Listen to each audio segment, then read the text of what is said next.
actually encourage people especially when you talk about residential design. We always try ask the client to understand what they want and what they need and what is the most appropriate for their style of living. You don't go for the trendy thing because you see one of my design and I love it, and then I want to put it in as exactly the same in my house.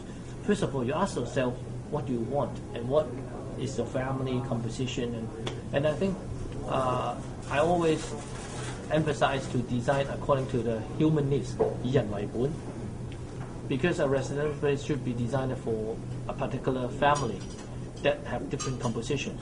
You may be a bachelor, you may be a young couple, you may be a young couple with children and staying with your grandmother and things like that. And then you have to respect people's needs. So I think it's important to do that. And I always very against designing a building, an apartment looks like a show house. Actually, my show house, sometimes I have to design it looks very luxurious, but I always put in personal functionality and make sure that the building itself is livable.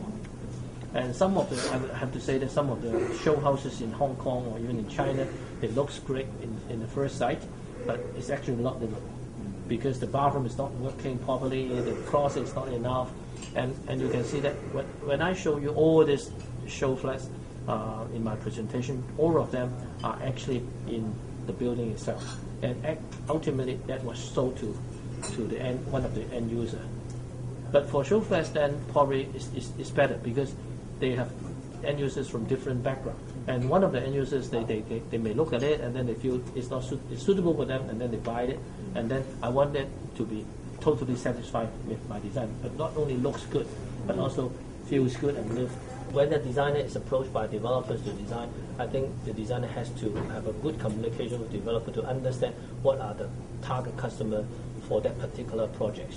Or even within the same project, different units, bigger units, smaller units are target for different target groups. Yeah.